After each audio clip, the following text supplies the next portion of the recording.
Hey, today we're in the kitchen again and we're going to try a meatloaf in the air fryer.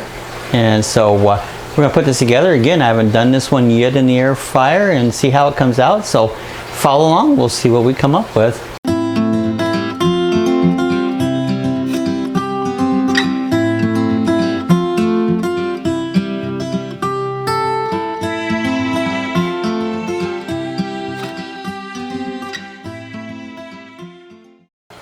I'd like to show you all the ingredients that I use in my meatloaf, and this way you kind of have your own recipe right in front of you.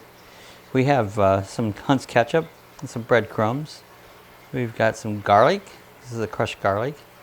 Got the mustard and onion powder. I usually put onions in it. We're out. Oh, it's almost getting time to go to the grocery store, but so we're going to use onion powder.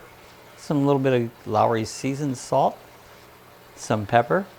We have a pound of ground chuck and a pound of mild sausage, a couple eggs, and I forgot to get out the Worcestershire sauce, but we'll be also adding some Worcestershire sauce. So this is the ingredients that we're going to use in our air fryer meatloaf. We're getting ready to mix up our meatloaf here. We've added our sausage and our ground beef. I found out I like this little tool here. Just a scraper, but it's good to start mixing up your meat in it. You always find all kinds of different tools in your cupboard that you can find different uses for. Eventually I'll have to get my hands in there, and but to start out with, this will help get things. So we're going to add 2 eggs.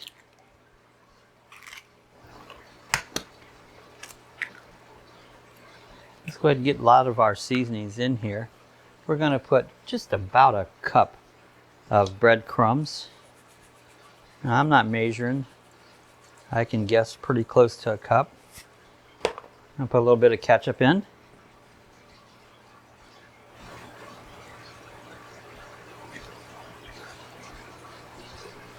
And some garlic. This is the minced garlic. I love garlic. You can adjust this to however you like it, but you know, we're adding quite a bit of garlic to it. Just a little bit of yellow mustard. Just one nice little squeeze. I'm going to put in some onion powder. Again, you can adjust these however you like. I like things seasoned up well. Some people don't like seasoned up as much. We put in some Lavalier salt. Put in some, black pepper.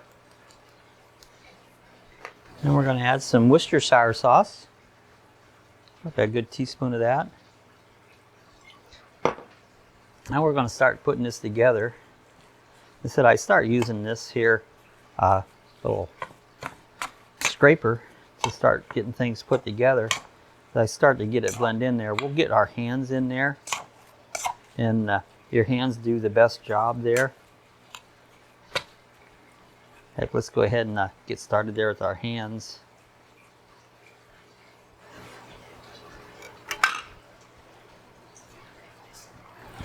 We'll get that mixed up together. I try to keep a clean hand because, for one, if you're filming, you want to turn your equipment on and off, and you don't want a smushy hand turning off your camera. And for other things too. So what we're going to do is just continue to mix this up real nice and thoroughly to get ourselves a nice little meat loaf here. Right now it's not looking too bad. You can go by consistency. You can almost kind of tell when you got it just about right, where you don't have too much liquid, but you have enough. So we'll continue putting this together and get it up, and we'll make a loaf out of it. All right, you see we have our meatloaf made into a nice firm loaf there. Got it all mixed up. So the next step we want to do is we want to add just a little ketchup to the top of it. Now, I'm not a ketchup lover, but one thing I do like on my meatloaf is ketchup. I put a little bit in the mix itself, but we're going to just add some nice ketchup on the top of it here. and smooth it out. Now you heard the bell go off, and what I've done is I've preheated our air fryer to 400 degrees. I just preheated it for about 5 minutes, and so it'll be ready to go. All right, the air fryer is heated up. We said we got it for 400, and what we're going to do here is place it in here. I want to show you a little tip here, thanks to Cooking with Rick. First couple times I had my drip pan real close, and he told me to move them apart to let more air come around, and that really worked out really well. So thank you, Cooking from Rick, my friend from another channel. Check out his channel and his recipes. So we're going to put the meatloaf in there, and we're going to put it up here for 25 minutes at 400. We're going to let it go and just check it out, see what we come up with there. See you in 25 minutes. All right, guys, we're waiting for the countdown bell for 25 minutes. And then what we're going to do is take its temperature to see if it feels good or not. So we have a thermometer here. I don't know if this will focus or not, but it's a little cooking thermometer. We're going to try shoot for 160 and see how that comes out. So that's our goal, is 160 degrees. So our bell should go off at any second, and we're going to see what we end up with here. Hit the ring. There it is. There's the bell. So let's open it up here. Oh, it looks nice and crispy on the outside. Let's just pull it out here. Almost like it might be a little burnt as far as probably the ketchup, but let's check its temperature and see what we have here as far as temperature goes. It's moving up. Well, I only see about 110 degrees, which doesn't seem like it'll be enough. So, not sure. Let's kind of cut into it once, see what we have. All right, guys, we're going to go ahead and cut into it once, just to see what we got, because according to, we got about 120, but I want to just kind of open it up once and see what the insides look like.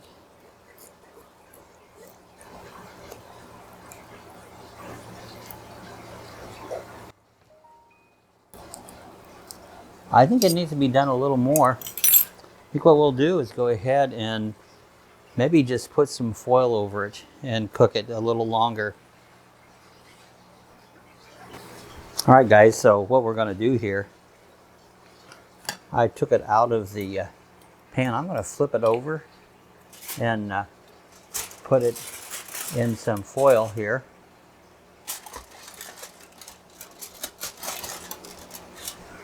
What I'm going to do, since the bottom don't look all that brown, I was going to pull it around it, but I'm just going to kind of bring the foil over here, and we're going to put it back in.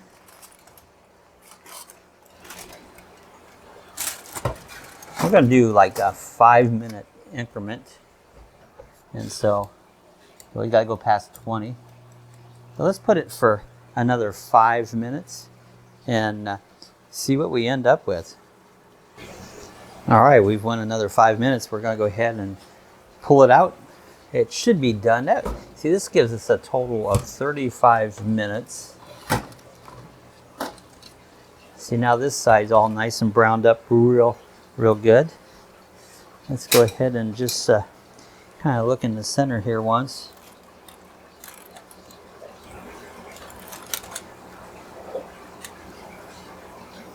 I think it's done here. So my suggestion is the ketchup, maybe leave it off till maybe the last 5 minutes or so it don't kind of burn on the top, and give yourself a good about 35 minutes in a total time. All right, guys, we're going to go ahead and take this off and put it on a plate.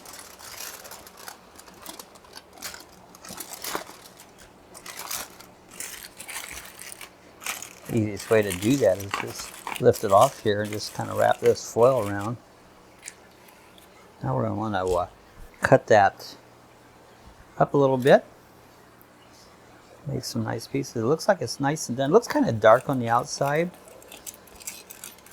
What I have decided, it's going to take about 40 minutes.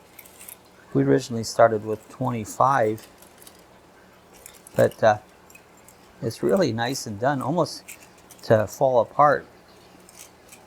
But we're going to cut this up. We're going to put it on a plate here and serve it.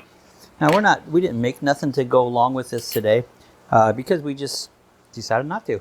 You can always make gravy, mashed potatoes, and serve it along, but let's go ahead and serve this up and see what we have. All right, guys, there you have it. This is our meatloaf, a regular meatloaf done in the air fryer. We started out in, I actually looked online, another one had said 25 minutes. We did it for 25 and it clearly wasn't finished yet. And we also put ketchup on the outside and it was tending to burn on the outside. So to revamp this, we've actually added another 10 minutes to it. So instead of 25, it ends up like 35 to 40 minutes. It was more average. To do a meatloaf in the oven takes about an hour. So you save a little bit of time, but let's give it a try here. It looks really good.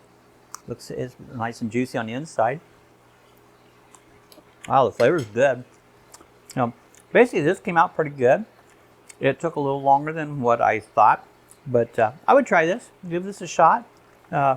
See if you guys have any other way that you might do it. But this, again, was an experiment, and it came out pretty good. Not quite the time factor we expected, but not bad at all. Hey guys, I hope you enjoyed our video today on cooking the meatloaf in the air fryer. It came out pretty good. A few things we'll change up for the next time we do it. But hey, we ate it all up. There was hardly anything left on, as you can see here on the plate there. Hey, if you guys have any comments, any ways you might be doing it, leave it in the description section below. And give us a thumbs up. If you're not a subscriber, I invite you to hit the subscribe button. Hit the little bell at the top. Will notify you whenever we have a new video out. So happy eating, and we'll see you guys the next time. Well, we finished up our meatloaf, and I wanted to add a few. Sue ate it all. No, I ate most of it too. We got the lucky dog. She wanted some, but hey, we wanted to let you know it looked kind of burnt. But it really wasn't. What do you think? Was it burnt, Sue? Oh no, that black was kind of glazy and crispy. That's the black part was glazed. That's what it was. So it really wasn't. It had no burnt taste. No, and the ketchup. It glazed the ketchup is what it did. And it gave it that thing. But the crispy parts of a meatloaf are the best part. I don't know if anybody knows when you cut a meatloaf, everybody wants the end. Yeah, they want the crispy part. And that was crispy all over. And so by turning it over like that, all sides got a nice crispy outside. Really good. 2 thumbs up. Yeah, we really, really liked it. So we're going to do it again and make some adjustments for the next time. Tweak it a little bit. And we'll do an update video. So appreciate it. Thanks for watching, guys. Bye-bye. Bye-bye. Hi, I just want to let you guys know we do have stickers available now. If you look in the description area below, you'll see a link where it links there to my PayPal site, and you can order. They're $5 each. So if you like some stickers, just click on the link down below.